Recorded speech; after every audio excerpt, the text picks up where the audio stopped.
Good morning. Hello, my cat is crying. Kitty?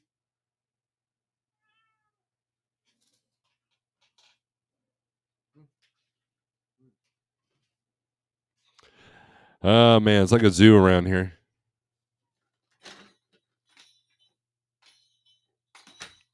All right. Oh, what's going on, everybody? Good morning. A lot of things going on. So far we're having a pretty decent week. Last minute is definitely not a thing.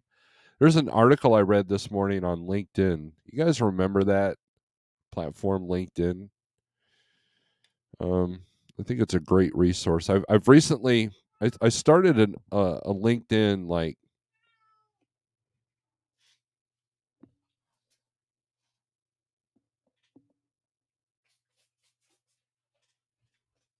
I started a LinkedIn years and years ago when I thought I was going to get a day cab job, and I made it based on the recommendation of my brother-in-law, and so I went ahead and who owns a business, and he also at that time was in an executive level at a big company there in Florida, and so why not? So I made a profile and did whatever. Hold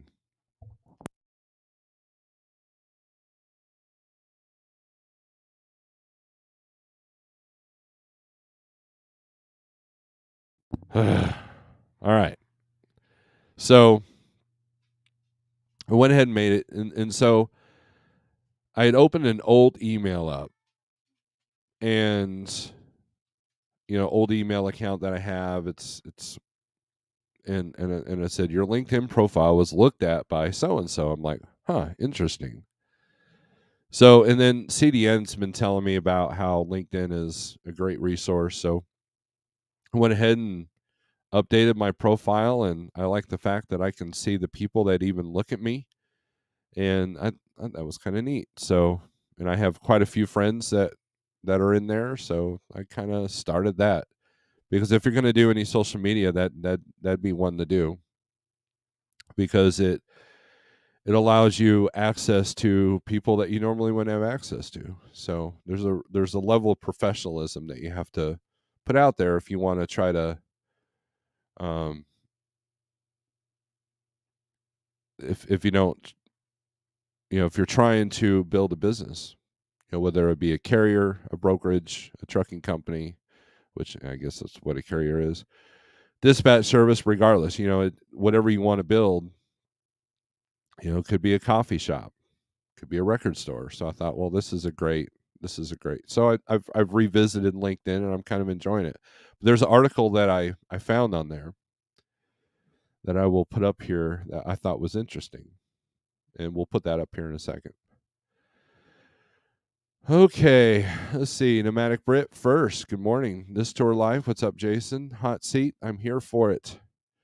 Says hot seat. Max Force. Good morning.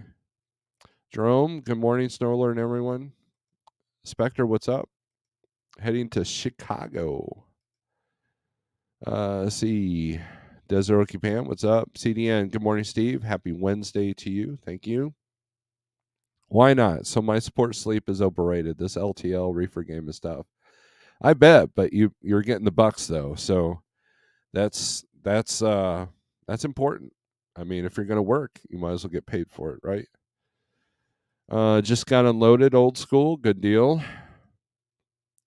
Morning, Lord of Snores. What's up, WC? WCF? Invader. You'll have to tell me what that means someday. Everybody's saying hi. Greg Zimmer. Good morning, Steve. We were driving right past you on our way to St. Louis. Well, make sure you wave.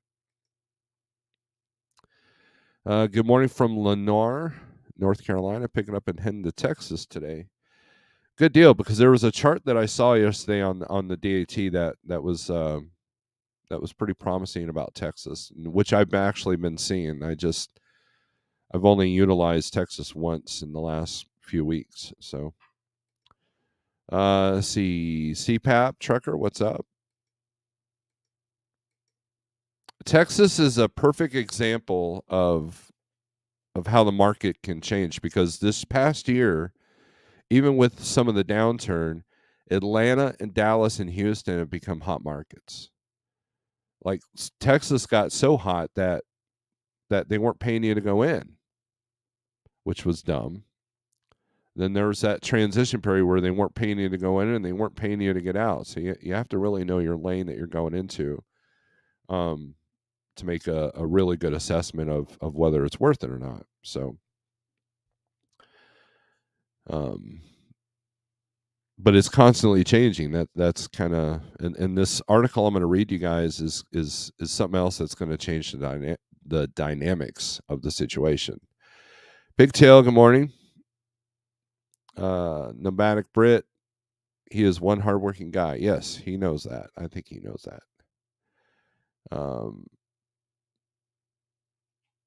Oh, does Nomadic Brit sleep? No, I think he sleeps.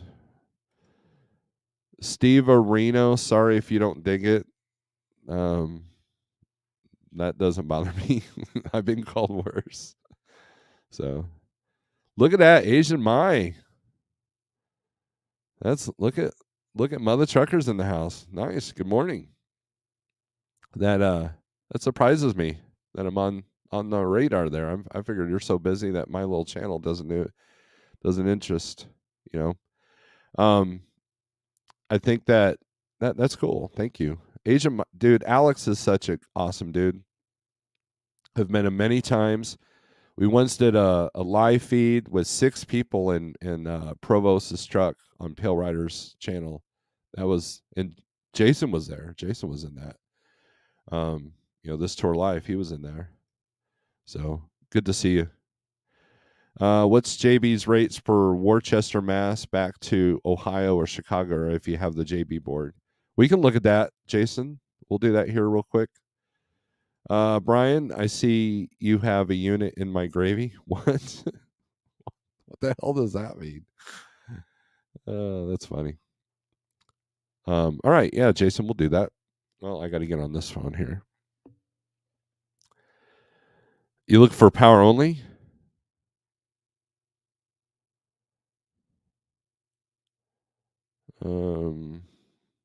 Yeah, we'll look at it here real quick. Man, get some real celebrities in here. Got Asian Mayan here, Shannon and Fate Trucking. No live load. Okay, all right. Fine loads. I'm on the JB Hunt app. Right. Evidently, you got to run some freight to get back to a certain stage or something. So, Worcester, Mass.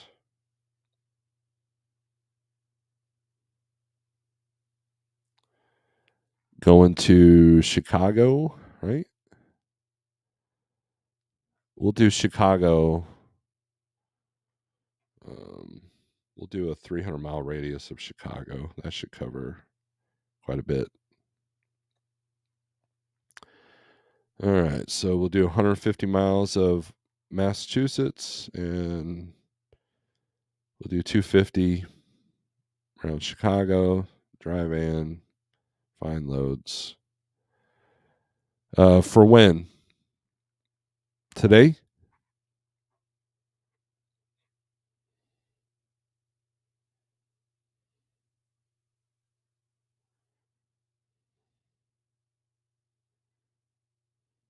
Is you got Worcester, Mass to Bolingbrook picks up today, delivers Friday.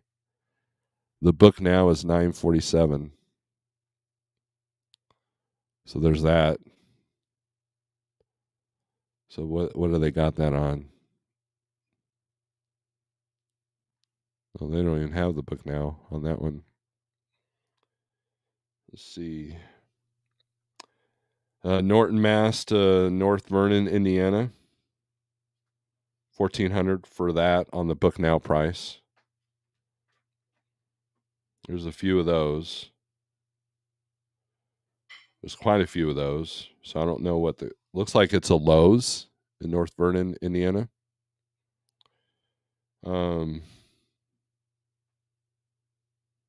You got a load out of Lincoln, Rhode Island. There's no book now price going to Aurora. It just says place offer. Danbury, Connecticut to Iowa City, Iowa. Windsor, Connecticut to Auburn, Indiana. That's it. So basically 1, 2, 3, 4, 5, 6, 7 loads. That's from today until Friday. So not a whole lot. Massachusetts is a tough spot to get out of. So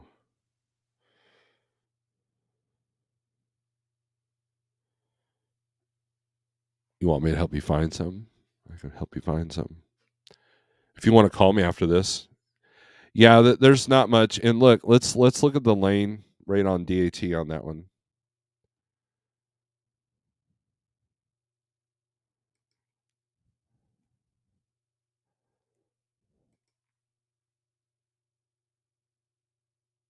And then we'll do it on the 123 as well. But it's tough running the East Coast, and I know that you didn't have any choice but to go up there. So that, I mean, that's one of those situations.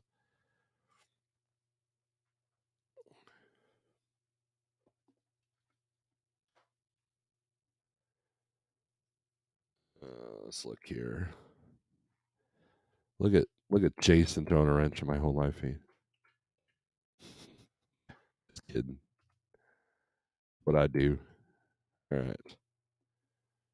So somebody had an offer for 22. Good luck with that, but it's sitting around 14 to $1,600. So the average rate coming out is $1.59 right now, $1.49 to $1.72. That's your range. So yeah, East Coast is always takes a dump. Always take a dump, right?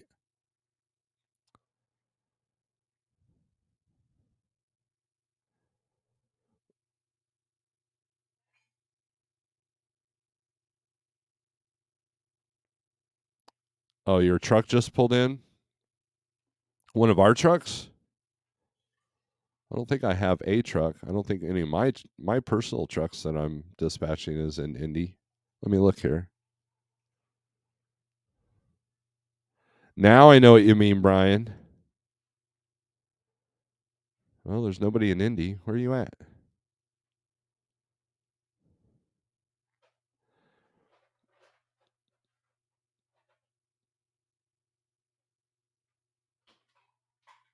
All right. You're a friend and have great information, brother. Keep pushing and helping drivers. Well, thank you, Alex. I appreciate that. I appreciate that very much. LOL, read it wrong. You know, not much money on that. Yeah, it's tough to come out of the Northeast. Will Burner, he's doing his best to do these really long live feeds. I stepped in there for a minute last night, Will Burner. You know, basically I come in, I ask what the hell's going on, and that's about all I was able to do. Um, I was hoping there'd be nothing so I could deadhead. Well, that Bolingbrook one would be pretty easy. So that puts you in Chicagoland. Great job on the autonomous truck info. Everybody's saying hi. We had something get pushed back, so boss just wanted to do an out and back. Yeah, like out of Massachusetts, that's challenging, actually. Good morning from work. Barf. Trucker Jason, good morning. So let's bring up this article here. See if I can find it.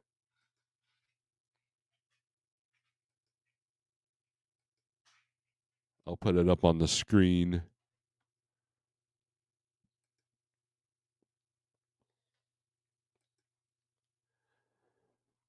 All right, I gotta zoom that in because I can't read that. Holy crap!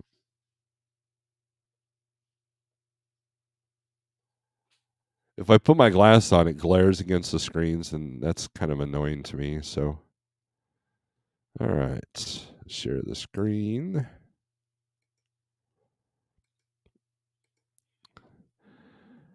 All right, U.S. manufacturing orders from China down 40% in unrelenting demand collapse. How about that? That's interesting. U.S. manufacturing orders in China are down 40% in what a logistics manager described to CNBC as an unrelenting demand collapse. Asia based shipping firm HLS recently told clients it is a very bad time for the shipping industry. China to U.S. container volume was down 21% between August and November. You don't say. And Chinese factories are shutting down 2 weeks earlier than usual ahead of Chinese New Year. U.S. logistic managers are bracing for delays in the delivery of goods from China in early January as a result of canceled sailings of container ships and rollers of exports by ocean carriers. Now, Eric was talking about that. The person doesn't like me anymore. And FreightWaves has been talking about this. So now it's in the regular press. Now it's in the mainstream. And I won't read this whole article. The unrelenting decline in container freight rates from Asia caused by a collapse in demand is compelling ocean carriers to blank more sailings than ever before as vessel utilization hits new lows. That's the CEO of Worldwide Logistics that's talking about that. They're expecting Chinese factories to shut down 2 weeks earlier than usual for the Chinese Lunar New Year. And if you guys haven't been paying attention, there's a bunch of protests going on in China. And that's affecting things as well. Huge shutdowns. Many of the manufacturers will be closed in early January for the holiday, which is much earlier than last year. Now, where that might affect us is spring freight.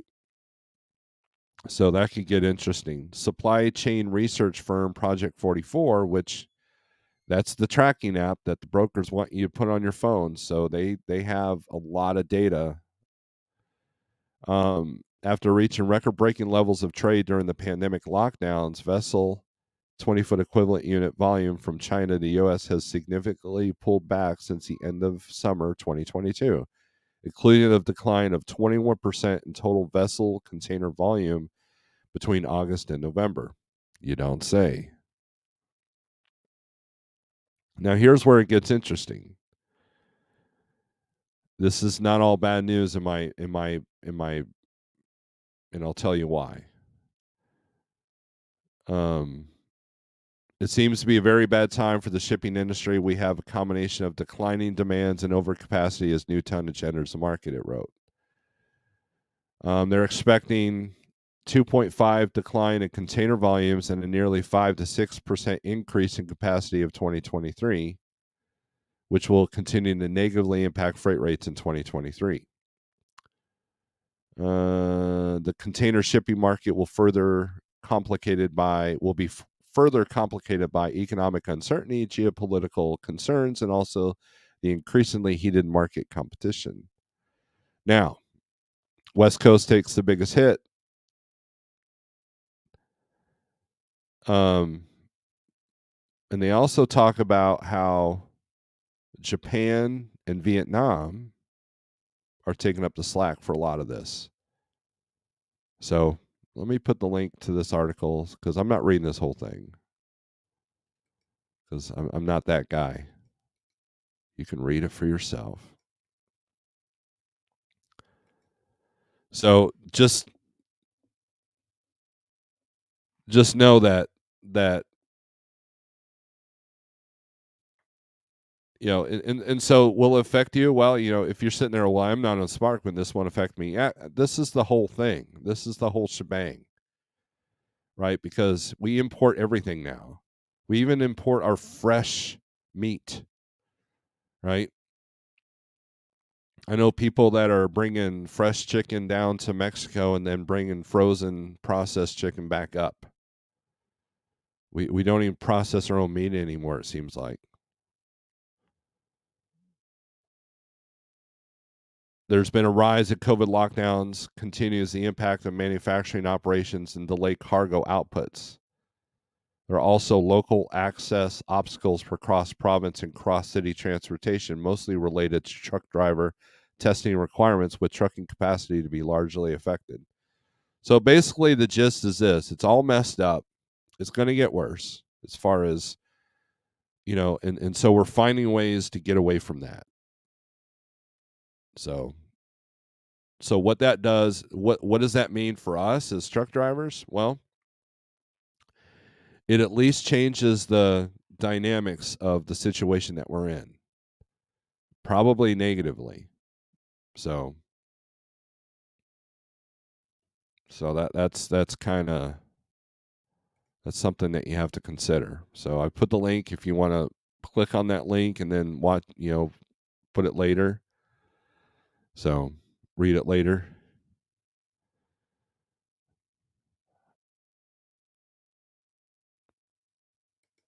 Will Burner, I loved your optimistic video released a few days ago. I'm not unsubscribing for sure. Love your content and glad I found you from the ET days.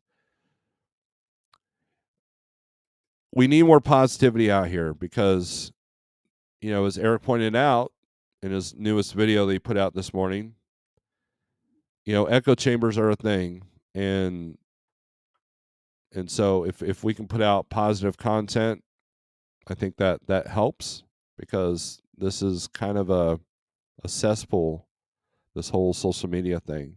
Nathan, what's up? Good morning from East St. Louis, headed to Texas. Right way to truck. That's a good spot. Probably getting a good rate for that if you're in the spot. I just checked in. They said low cancel. This is JB Hunt load.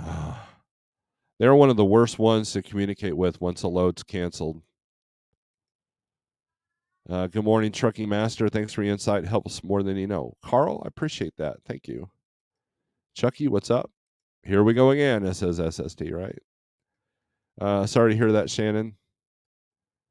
So let's see. Pale Rider TV, what's up? Good morning. You trucking yet, Pale Rider? You want me to just loan you my truck?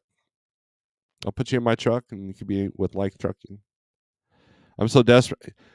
Pale Rider is one of the few people I would put in my truck. I mean, you can't smoke or vape in it, but beyond that, man, I'd trust with my truck.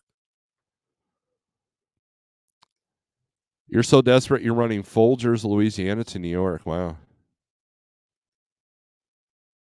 Good morning, America. Safety trucking out there. I did a video explaining this. The demand is low because most Americans are broke. It's going to affect the broader end market. Definitely. Good morning. Shiny side up. You're going to start seeing manufacturers moving out of China to other countries. That's what affect us as well. And 202, that's what this article talks about. It talks about, number one, we're starting another new chip plant in Arizona. So maybe Arizona freight can be decent coming out again. And then, which I doubt it. And then Vietnam and Japan have taken up some of the slack. So there's some crap coming down the line that manufacturers don't want to deal with, right? So my wife caught me blaming you for stuff. She found your channel, knows you're not pumpkin now. Oh no. the gig is up, right? That's why I say I'm good for not going northeast, and Sage can keep those moose. Does moose take can you hunt moose? Do they taste like venison? I mean, is that like deer meat?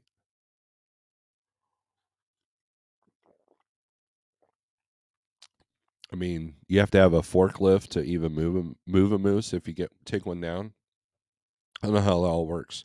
I know there's very limited elk hunting here in Missouri, but moose are huge, man. It's neat when you go up to Maine. Moose tastes great. All right, cool. Imagine it's a pain in the ass to process, though. Very similar to deer. Yeah, we have elk in Missouri. I've seen them personally.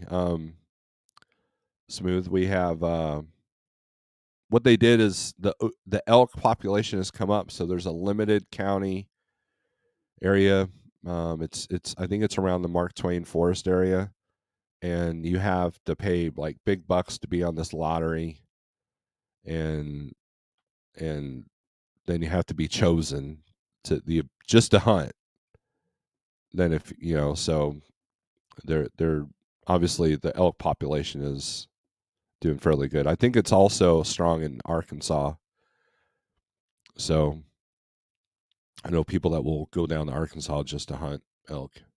So, but yeah, they're starting elk hunting up here. Very, very, very, very, very limited.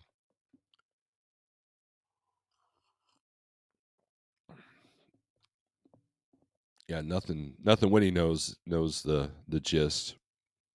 Only 5 elk permits per year in Missouri. Yeah, so it's not like you know it's not like massive. But yes, we do have elk. So um all right, let's go over the 1 2 3 low board. Let's look at some freight. Let's help Jason find the load. Let's see what that does. Let's help Jason find an out and back. Shall we? All right. So,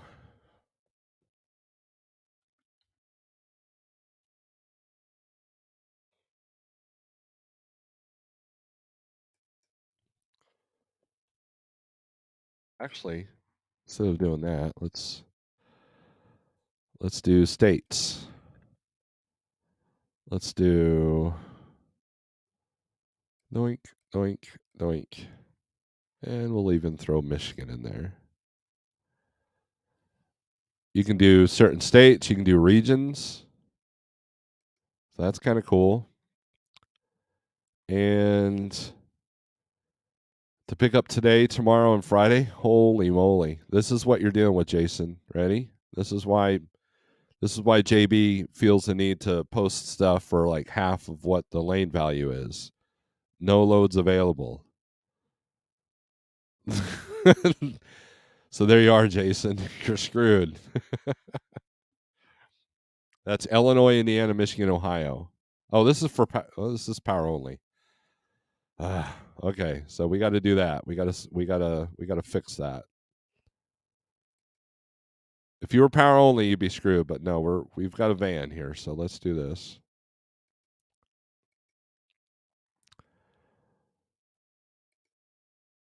I thought that was strange. Okay, you've got 29 loads. You got a New York City to Hodgkins, Illinois, paying $2.29 a mile. Posted rate 241 is the average. 25,000 pounds. Exhibit materials. There you go, Jason. There's your load, right there. Picks up Friday, delivers Monday.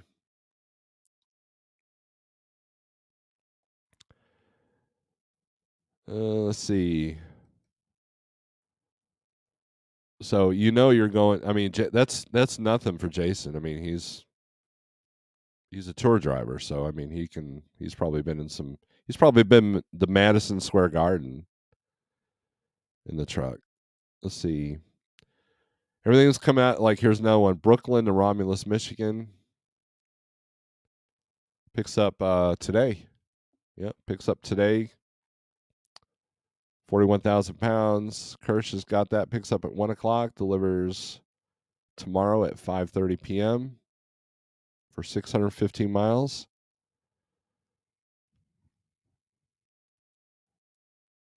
That's not too bad if you want to deal with Brooklyn.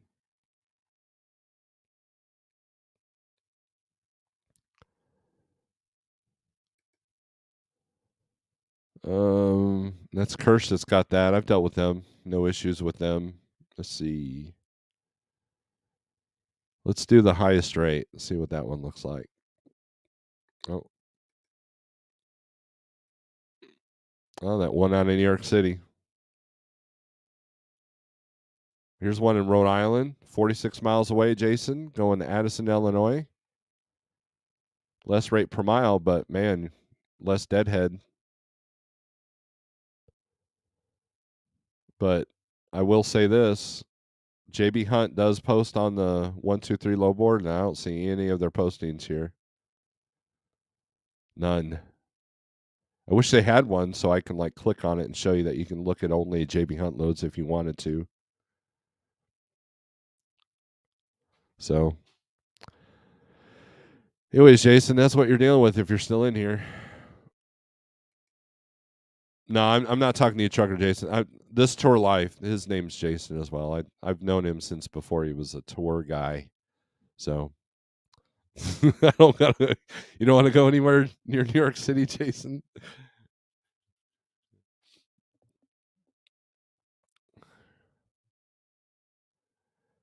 There you go. All right, so let's do. Let's check the hot market maps here.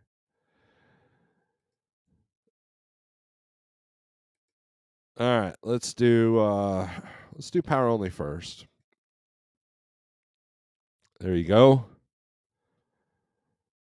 A lot of red on that one. Some green in some areas. Let's look at some Arizona power only. Phoenix to Salt Lake. It's one-way trailers again. Remember yesterday when we talked about it? One-way trailers, they have everything. Oh, here's a new one. Trailer Move LLC.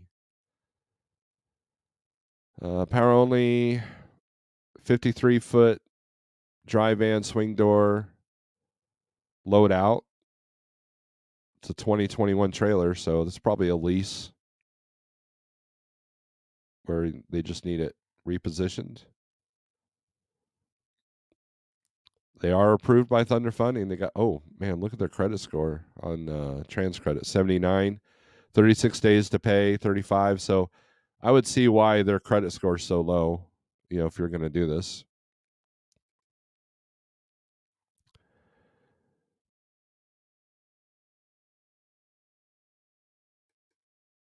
Yeah, this tour life, here's the thing. If he's just wanting to fill in some gaps to pay some bills, I mean that he'll have to, coming out of the Northeast, and then you're making your money come back, but then you got the fuel costs and all that, and then so I don't know how you guys even handle that. Let's do dry van here. Generic, everybody has one dry van. A little bit more yellow than green, as far as, or red, So again, it's always the same states. Let's look at Washington cooled down. Let's look at Oregon. Shipping Connections has posted all of their freight. So evidently, them and Straight Line and Kula have all the freight coming out of Oregon. Now, Oregon's tricky because you're going to pay to run that state, just like Connecticut, just like Kentucky, just like New York. Because, our fuel tax isn't enough, so we got to charge you even more. Here's your best paying load going out to Arizona, but then Arizona is going to be kind of a dead zone. No, let me rephrase that. It is a dead zone. No tarp, shingles, van. I've done shingle loads in van. No hot shot trucks because they want to max your weight out. So that's van. Let's look at flatbed.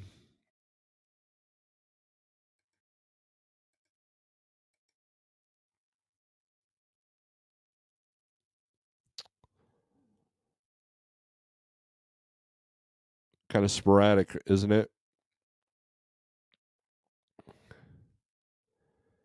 Let's look and see what the rates are coming out of Washington.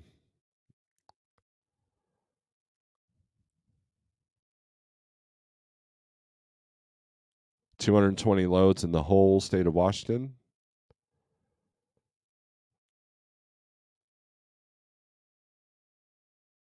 looks like averages are about, they're all under $2 a mile, all of them, all the averages, because you can see it in the fading right here. That might be hard to see on your screen if you're, especially if you're watching with your phone.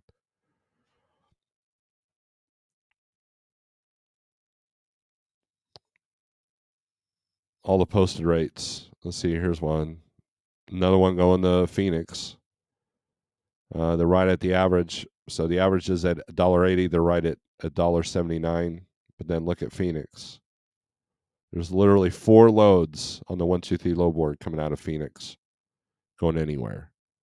So, yeah, that's the challenges. Now, if you're going to take the path of this direction, that might be, see, so here's something you can look at, right?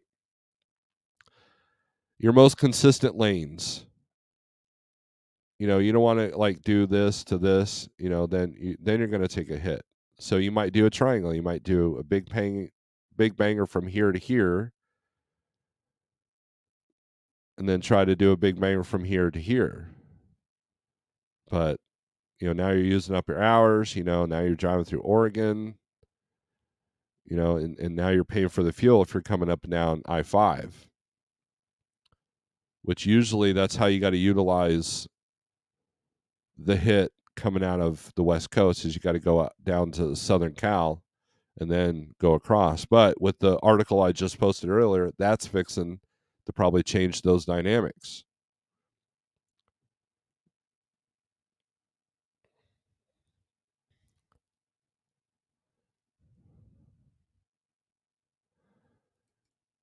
There's a similar bear season opening by lottery drawn permits. I don't think I could hunt bear. I mean, now if I was in Alaska and was being attacked by, you know, Kodiak, then yeah, we're, you know, I'm gonna make things happen to get away from it. But as far as like specifically going out and hunting bear, no, I'm not that guy. JB Hunt is really trying to be cheap everywhere right now, but there are other brokers, so they're getting bumped further down the list. It's getting tough, and see, here's what happens. I'm going to talk about this, okay? This is not broker bashing, but here's what I'm going to tell you. A lot of the click and goes drive their rates down so low that people stop looking at their apps and people stop running their loads. I've noticed this. I needed to get a truck from Tennessee to Michigan, and both click and goes, which normally have a lot of freight, had 0 loads for the entire week. I had to do a search in a different area just in case it was the app screwing up. That's how bad it's gotten. And this happened in 2020 when they were trying to push loads for $1 a mile.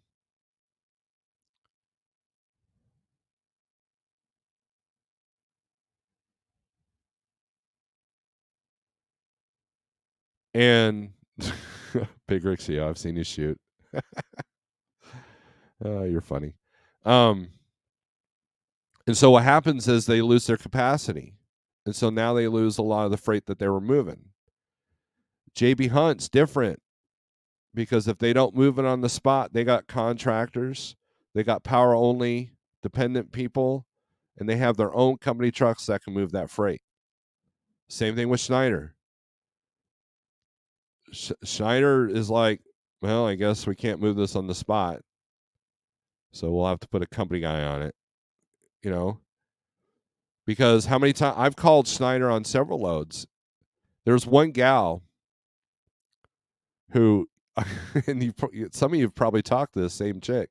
I call her up. I'm like, hey, I'm looking at your load, da da da. And she's like, yes, it's priced at $1,483.16. Oh, can we get like 16 for that? No, I cannot go higher than $1,400. I mean, it was like that specific because they know they can move it regardless. Same thing with Prime. Prime moves up very, If you price gouge Prime, they'll hang up on you. You have to be reasonable, right? But JB Hunt, they can post those really low rates because they know they're going to get that load moved regardless.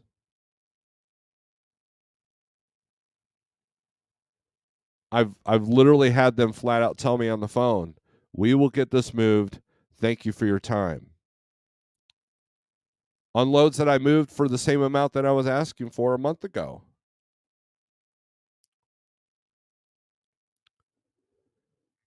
But where they get you is that sometimes in a dead area, they're the only ones with the freight. Their reach is immense.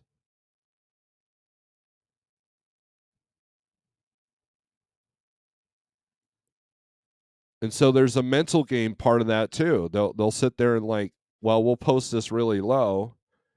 And so because 5 other people are bidding on this lane, it's already down to $1.40 that people are actually bidding on this. There is no urgency to move this dang load. The other click and goes aren't they don't have that option. And when I get on Uber and there's absolutely nothing out of Tennessee, come on. That's crazy. Whereas, 6 months ago there might have been 100 loads within a 200-mile radius. So this whole leave it on the dock, some of that's actually working, but there's still no pressure from the shipper. So like, okay, well, we'll just let it sit. Reefers, only one kind of immune to that, in my experience. I can explain over a call later. Okay, that should be no problem. Urban Network Trucking Podcast. Good to see you. Broker covers his load because I asked for more money. Guess who just called because that so-called load is not covered? Yesterday's price is not today's price. I got a load, sir. My truck is covered. And look, I always leave that open. Hey, if I can't find the rate that I need with a particular load, I'll say, hey, here's my number just in case anything changes. There's literally 800 loads within a 100-mile radius. Call me if you need this moved. Sometimes it works, sometimes it doesn't. But this whole tomorrow it's going to be more expensive, they don't care about that because by tomorrow they'll have somebody desperate enough to move that. And if they're calling you the next day, then yeah, you got them, right? But that's a rare occasion. You cannot build your entire business on that, in my opinion. But that's a good point, Urban Network Trucking Podcast. Good to see you in here. Yeah, I couldn't hurt a bear either. I was just throwing that out there for the wildlife conversion. Big Rig making fun of my shooting skills. Not true on the reefer freight at JB Hunt.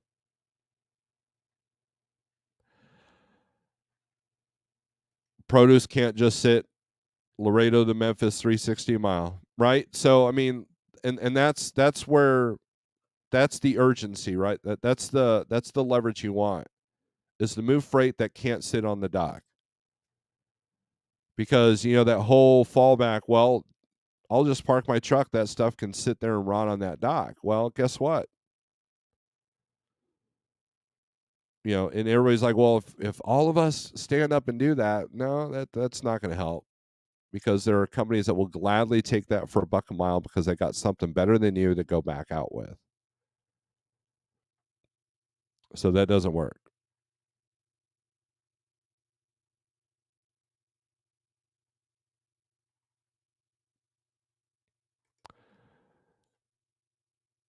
Yes, I have talked to the robot with a script, right? Just saying, working for JB Company is way better than working with them on spot. And Shannon would know because she did work as their company. I know a couple of JB Hunt company drivers; they're doing very well.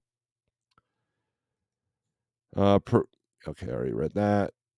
Steve, what you said about freight on dock shows evolution of carriers. Small carriers grow bigger They need consistent freight, so they chase contracts, which creates borders where a carrier runs. Truckers Anonymous, good morning. Most of those loads that are left on the dock, and when certain companies find a driver to move said load, they will pull it for $1 a mile, even less than that. So let me give you an example. When I was at Schneider, I went home.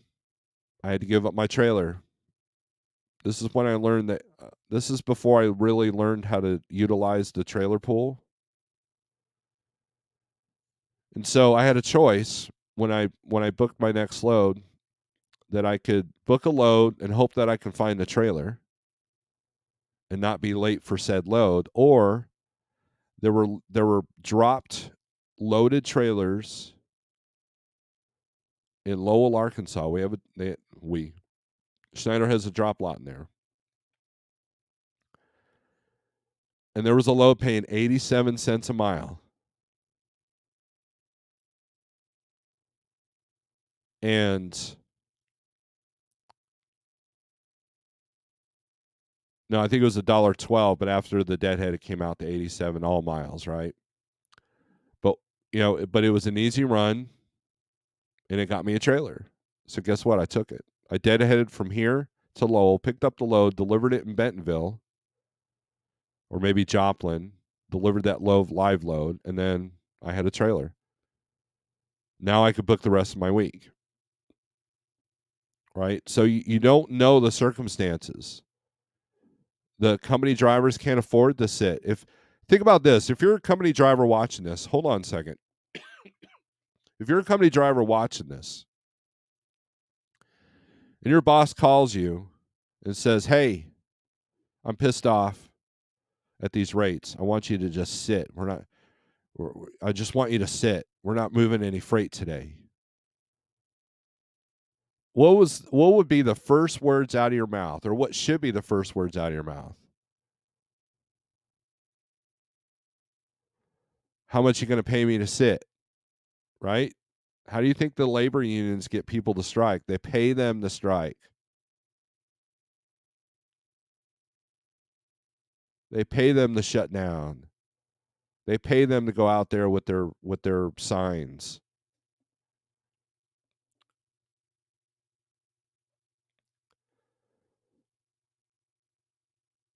So if you were working for a company that said, "Hey, I want you to sit because I'm mad at the freight, I'm mad at the brokers, so we're not moving any loads today and I'm not paying you," you'd be out the door, right? That's why this whole shutdown thing is never going to happen, because you got people that need to run 3,000 miles a week just so they can feed their kids at home. They ain't shutting down for anybody. You want me to go to New York City? I'll do it. You want me to go to LA? I'll do it. Just give me miles. Give me money. And the smart carriers, do you ever see Schneider going, "Man, these rates are so bad, I'm going to shut down"? Do you ever see Schneider doing that? No. So that whole, and people are like, "Well, truckers can't band together, blah, blah, blah." That's why. Because you can't afford to band together. And yes, sometimes you have a crap sandwich in front of you, but you got to deal with it. Big Rig CO, who's successful, who's doing very well, I will run for $1 a mile if I got $3.50 going in, protect your profits. For me, it was a matter of getting the trailer and not running 50 miles for free.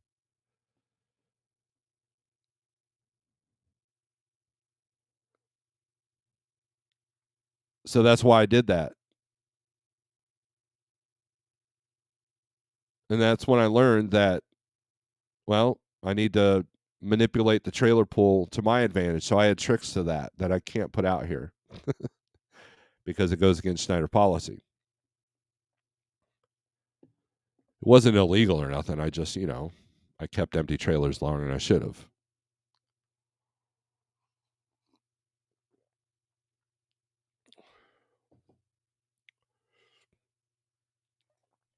Option 2, a lot of carriers build their business as regional. They get to know the players, and drivers are close enough to run them home empty. That's kind of that's a strategy that I've utilized. I'm running a short haul truck on my dispatch that's in Missouri. That was a lot easier than the short haul dispatch I was having in North Carolina because I know these customers, I know this area, I know what the rates should be, I know where they need to be, and I know how to manipulate this market.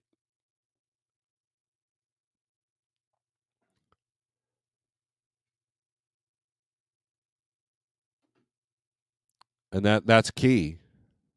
That's actually key. So that regional carrier that's running from, say, Missouri to Illinois for, let's say they're getting $4 a mile to go to Illinois. At worst, if they have the deadhead back now, they're $2 all miles, right? So you would have to base your cost per mile at $2, loaded gross mile, or gross all miles. You do that, then anything coming back is just gravy. It protects profit from the first load, as Big Rig has pointed out. It's amazing to me that people will deadhead so far where all miles are $1.25 to avoid doing a load for $1.25 after they got $3.50 to go in somewhere. Now, it's an emotional response a lot of times. F this, F that broker. I'm out of here. Screw this. But other times you got a deadhead simply because there just isn't anything.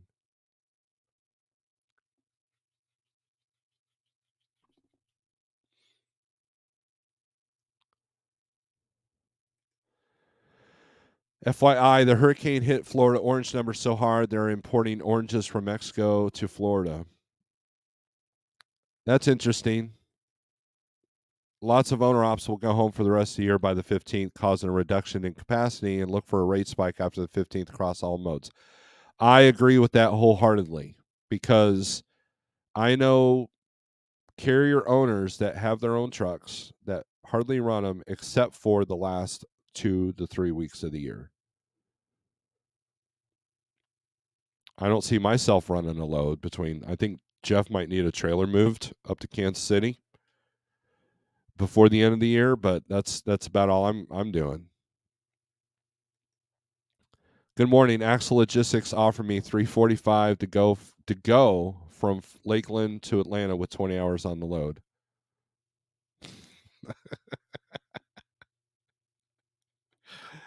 Yeah. You're like, nope. Or would you do that? See, that's the thing. That's the problem with that load is the time. The time on that load. It's got to be. Is it a partial? Because that's bad for even Florida. So yeah, when you're presented with that, it's easier to just say screw it. I'm deadheading. Screw your Lakeland load, right?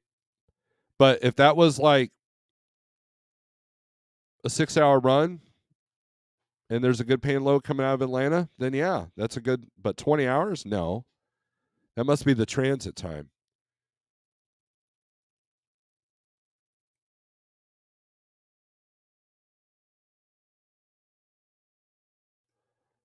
And I'm seeing a lot of that. Guys, I don't know if you've so I got a buddy of mine that runs a lot of Walmart stores. There are stores that are putting twice as many containers on their lots for storage.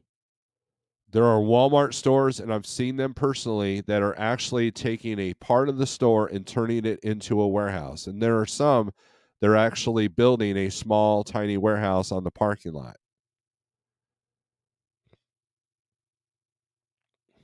Walmart had a huge supply chain issue last year. They never quite recovered from the vid when it comes to their supply chain logistics. And so you know what they did? They did something about it. So if you have 100 drivers that are leaving things sitting on the dock, they will make sure people will make sure that that doesn't happen again. And they've put things in place to make sure that we never see $5 a mile again on 1,000-mile runs.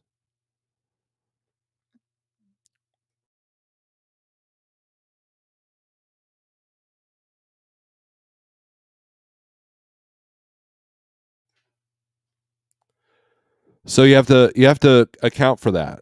So, here's the thing. You can burn the system down, and when they rebuild it, it's not going to be in your favor. That's with anything. It's this whole political climate, all of it, right? And so you got to be able to play within those rules. You got to be able to see opportunity where others see destruction. Like, for example, a container company, they love the fact that Walmart's doubling up on their containers. Construction people are like, yeah, hell yeah, we'll build a warehouse on your parking lot.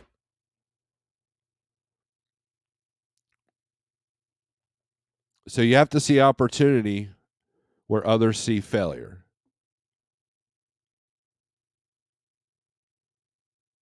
If I had the capital, there's a few people I would put in trucks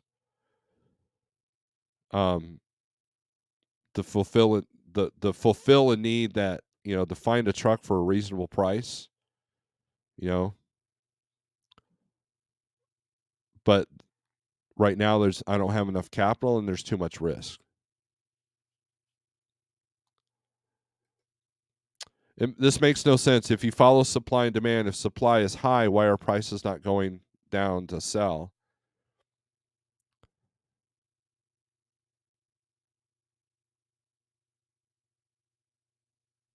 That's a good question. I mean, obviously, look, we had the highest retail sales in quite a while on Black Friday, but it's all messed up, right? CDN says what messed up the supply chain is items that normally do not sell were selling as there was no alternative. This added extra demand. Inventory numbers showed major growth in normally slow items. There's a lot more to this, and CDN has been great about pointing this out. Same thing with Eric. Is that there's a lot more to this game than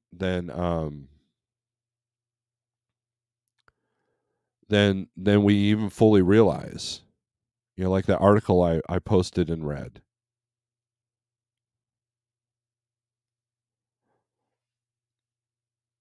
Back's been hurting. Another factor that happened in the past 2 years, typical supplier relationships changed. Companies who relied on the same supplier had to find alternate options when regular supplier had no inventory. I mean, when something huge happens, it changes the dynamics, like Big Rig CO and the oranges, right? So now, let's take a look at it. Let's say your business is running oranges. Knowing, I'm highlighting the wrong, knowing the information that he's put out there, now he can capitalize on that. So obviously, there's going to be an uptick in oranges coming out of Laredo,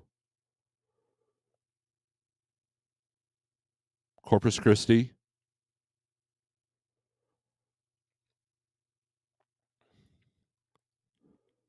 So I mean, you see opportunity there. So you can sit there like, well, I get a good rate going into Laredo, and I get a good rate coming out. So now, and the maps reflect that. Let's see if I can find these maps. Hold on.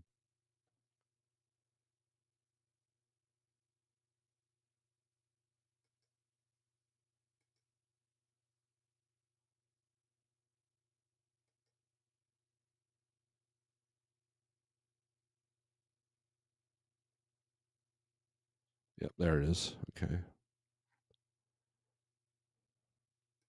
squeeze that in there. All right, so I'm gonna share this. All right, so there's your reefer. So This one right here is reefer. So obviously a lot of this is produce around Idaho, and I've seen the rates reflect this. Salt Lake is warmed up a little bit, so this is, on this map, red is good, blue is bad. The darkest shade of blue is bad, so you go between the shadings.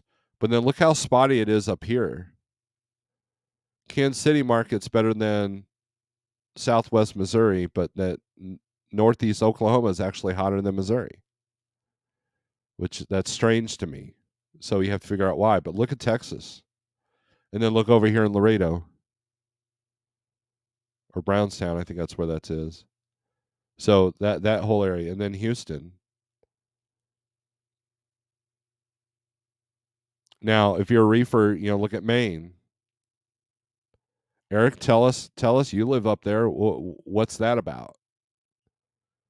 So when you look at a map like this, you figure out the whys, and then you see something like what Big Rig's saying over here. That might be the why. What's shipping right now? A lot of freight, regardless of platform, is seasonal. And I talked about that yesterday, where you had, you got small appliances that come out of Neosho in one part of the year. You got plastic flowers that come out of Southwest Missouri on another part of the year. And then you have charcoal that runs out of this area on another part of the year.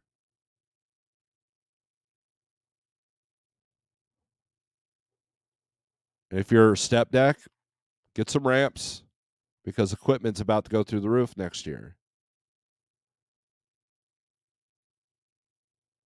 Because corporate farms, they have to update their equipment. They're required to update their equipment. So there's money.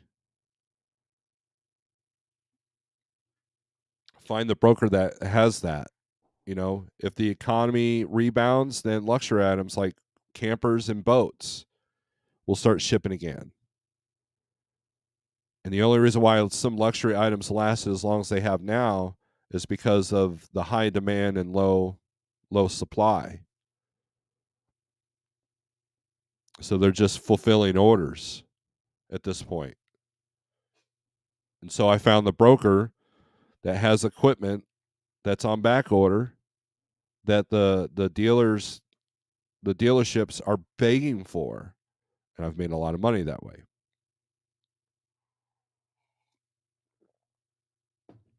Here's flatbed. Southeast is cooled quite a bit. Look at this blue part in Georgia, but look, Florida came up here. Wonder why? I would want to know why. And then again, this reflects what the 123 low board looks like. I mean, we can put them side by side. Here's 123, or here's that market condition, and then here's that market condition. They're very similar. Oops. Let's we can do this here. Oh, it's not letting me do it, so I'm not going to sit here and figure it out. Now look at dry van. A lot of blue in this one, right? But look at Oregon and Washington. What's caused that? Look at LA, of course, is doing good. But then look at Texas. Now, Laredo's no good for van down here.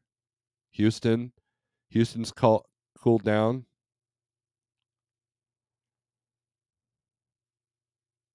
But look at Wisconsin. Look at Ohio. Michigan's cooled down a little bit.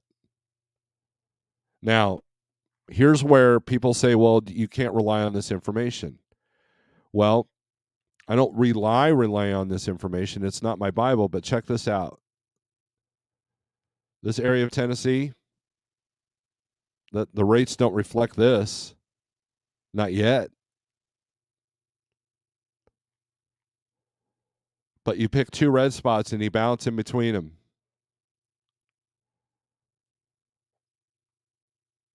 I've literally done this triangle: Wisconsin to this area, back to this area. And then I got from this area up to here, which I got a decent, I had to fight a little bit. Oh, look, looks like St. Louis market has cooled down. Gee, I saw that in the rates before I even looked at this map. So this information is out there, and you got to come up with a plan accordingly. Now, cool trucking was in here. That's one of our contractors' husbands, and he was talking about the new guy. What is the new guy? He needs to know how to manage a down market, and and that's the point he was trying to make the other day. And here's the thing with that. Here's what I recommend. If let's say that you're an aspiring owner operator, and so number one, you got to pick your truck. What kind of truck are you going to have? And then what kind of trailer do you want to pull? Well, I've only got, let's say you've only been in the game for 2 years. Well, I've only got experience with dry van. Okay, so you pick dry van. Now I want you to pay attention to all the fuel that you put in that truck if you're a company driver. And then anytime the truck has to go in the shop, ask what the price of these repairs are. Ask the price of an oil change. Call up if you're driving a Kenworth T680, call them up and ask them what's your rate on an oil change in the service on a T680 with the PACCAR. Then they'll tell you. And then ask them how often do you recommend it? They'll tell you. Add those numbers. Then I want you to get on any low board. Now, 123 will let you sign on without an MC number. And you can do 30 days for free. And I want you to get on the low board, and I want you to just pick a load.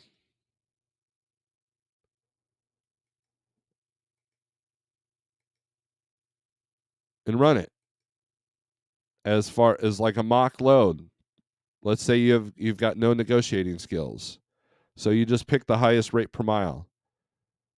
And you okay, well here's a load going from Houston to Kentucky.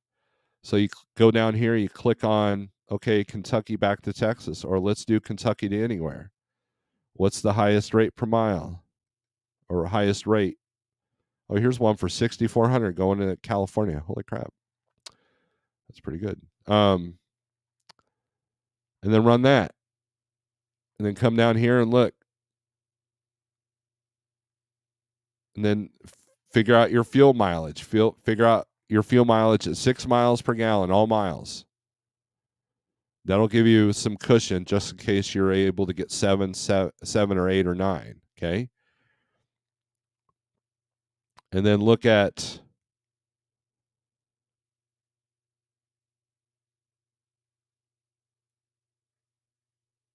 the loads coming out of here. You just keep doing that.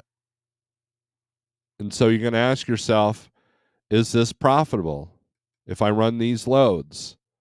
And then am I willing to go to any of these loads? Am I willing to go to California? Am I willing to go to Texas? Am I willing to go from Houston to Miami?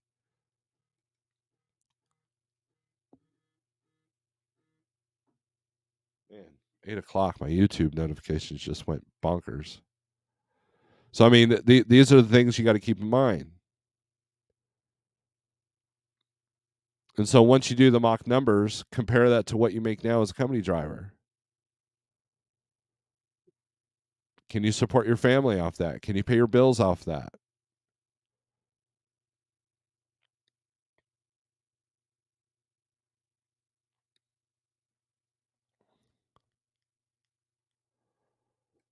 I deal with this every day. These prices are reflecting the losses that were suffered. They're trying to recoup their losses. That's kind of what everybody did last year. 2020, I took a big hit, so now I got to make up for that.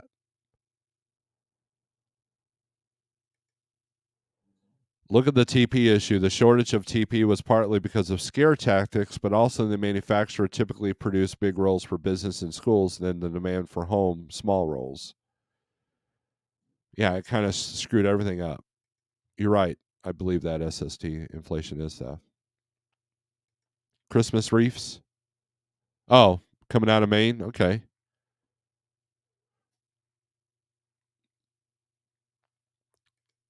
Produce loads from border hotspots from now until May. There you go.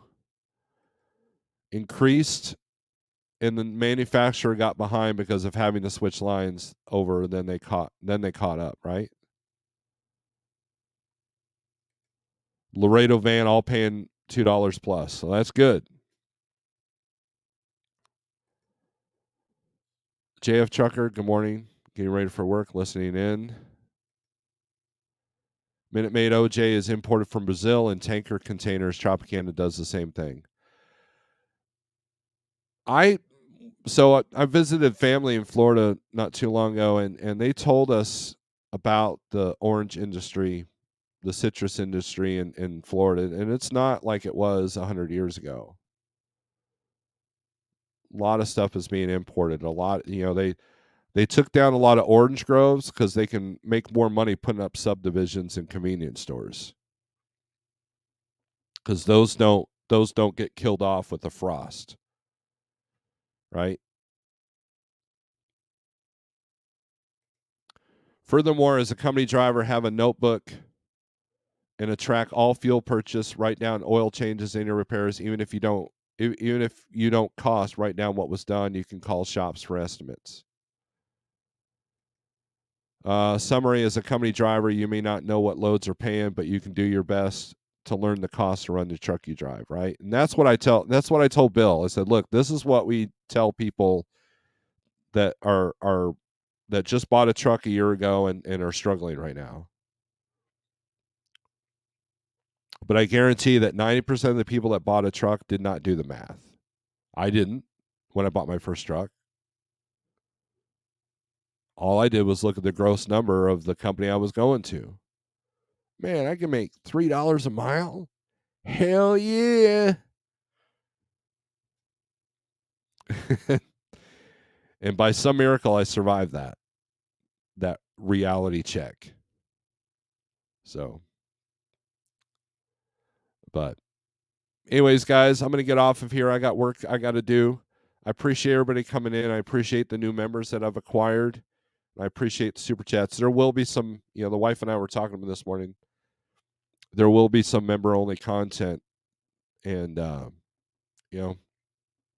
because I feel that my members deserve that. So, with that being said, look, it's manageable if you're doing the math and you're running smart and you can create consistency. What that looks like, that's completely on you. For some people, it's contract. For some people, it's spot.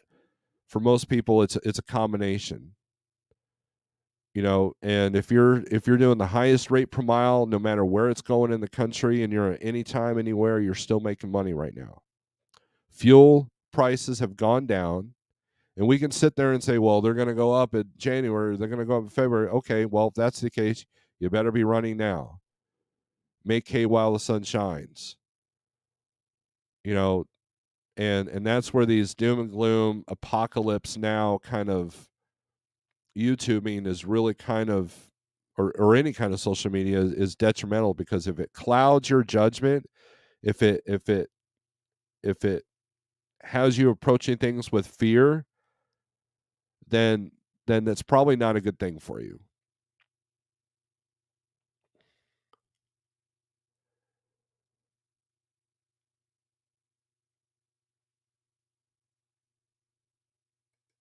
Summary: as a company driver, you may not know what loads are paying, but you can do your best to learn the cost to run the truck you drive. I wish that I had access to the tools that we have now back when I first started my truck, bought my first truck.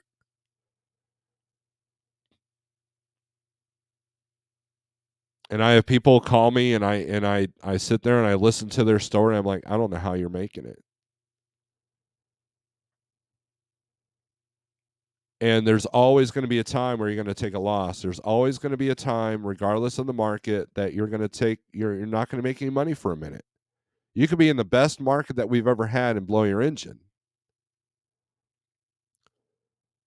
How do you recover from that? because I'd rather blow an engine when the rates are sky high versus when the rates have taken a dump. And so it's just a mindset. It's just a perception thing. So with that being said, thanks for watching. I appreciate it. If you want to try out the low board, 48065 is my code. You know, it's tough, but you know what? It's manageable.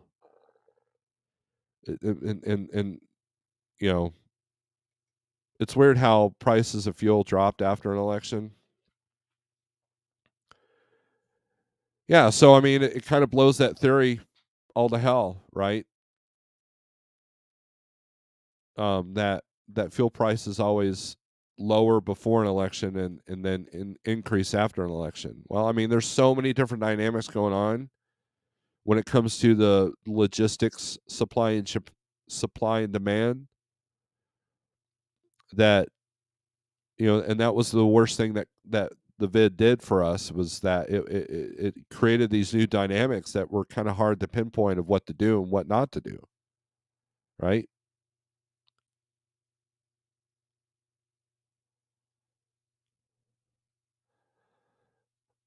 I imagine some of the oil companies are actually controlling the politicians. I mean, come on.